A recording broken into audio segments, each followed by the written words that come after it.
Start చేసింది. Okay. రైతులకు నమస్తే అండి. ప్రస్తుతానికి మా దగ్గర ఎక్కువ అమ్ముడయ్యే చాప్ కట్టర్స్ లో ఈ రెండు మోడల్స్ అయితే ఉన్నాయండి. మేము ఒకవేళ అంటే ఎక్కువ ఎవరైనా వచ్చినా సరే ఏదన్నా అంటే ఒక 10 పశువుల నుంచి 20 పశువులు 25 దాకా ఉన్న వాళ్ళకి ఈ రెండు సజెస్ట్ చేస్తాను. ఈ రెండింటికి డిఫరెన్స్ ఏంటంటే ఇది నార్మల్ చాప్ కటర్ అండి.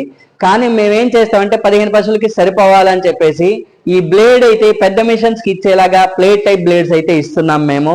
ఇది కాకుండా ఒకవేళ మోటార్ అంటే పవర్ లేనప్పుడు చిన్న ఫార్మర్స్ కి ట్రాక్టర్ తో రన్ చేసుకోవడం కోసం అని చెప్పి పీటీఓ షాఫ్ట్ అయితే ఇస్తున్నామండి. ఇది గంటకు వచ్చేటప్పటికి మీకు 600 కిలోల దాకా వస్తుంది గడ్డి.